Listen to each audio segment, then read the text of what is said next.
Last week, the Washington Post fired 300 of its 800 journalists. Its publisher explained the problem to the staff 2 years ago. We are losing large amounts of money. Your audience has halved in recent years. People are not reading your stuff. But some people won't change, so they got the boot. The next day, spoiled ex-employees gathered outside the Post building. Who makes the Post? We do! Who makes the Post? We do! Who makes the Post? We do! I didn't see her face in that crowd, but one of the ex-employees was Akila Johnson. As she explained on X, she was hired in 2021 to explore the way racism and social inequality affects health, adding, "Today I was laid off." Poor Akila. Just the week before, I had rolled my eyes over what turned out to be her last article. New evidence shows how discrimination shortens lives in Black communities.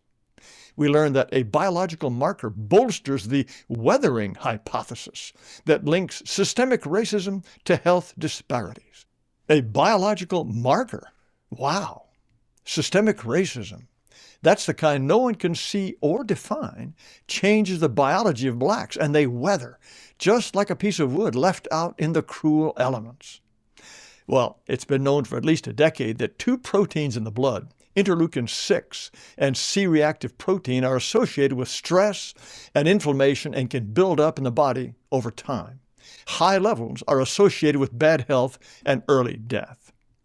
And here's the study that Akila was writing about, under the heading Equity, Diversity, and Inclusion, no less. It tracked those two blood markers in 505 Black and 1,049 white 58-year-olds to see how long they lived. As you can see at the upper left, at age 55, everyone was alive. At the lower right, half the Blacks were dead by age 78, but it took another 3 years for half the whites to be dead. Why'd the Blacks die sooner? Well, you see, they had filled out a form that said they'd been victims of racial discrimination. They also had higher levels of stress markers.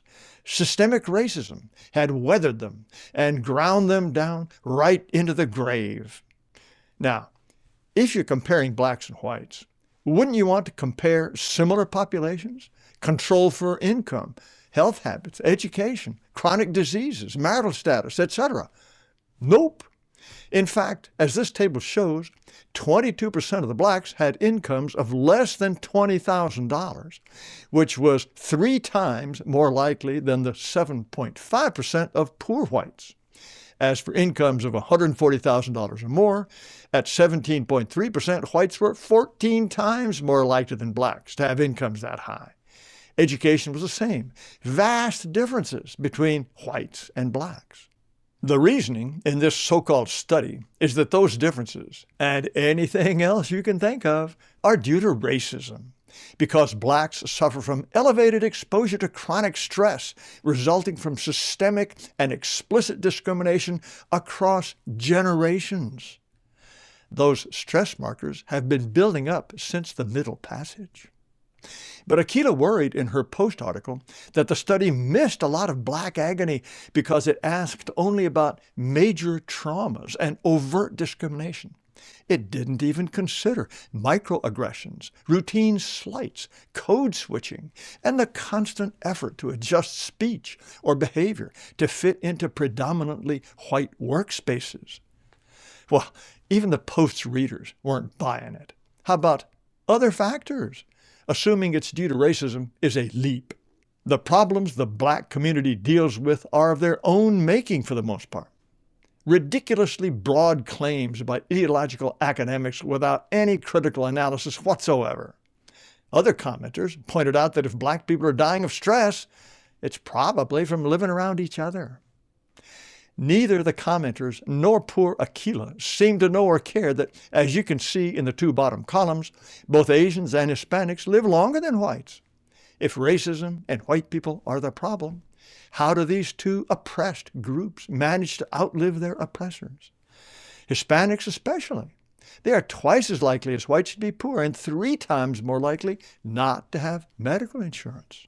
Could there be, heaven forbid, genetic differences between the races? I suspect Akilah would slit her wrists before she even hinted at that. And I couldn't find anything she ever wrote about Indians and Eskimos dying on average 4 years earlier than blacks. No, it's all blackety black black for Akilah. But what else did she write? Here's something from 2024 called Racism Was Called a Health Threat. Then came the DEI backlash.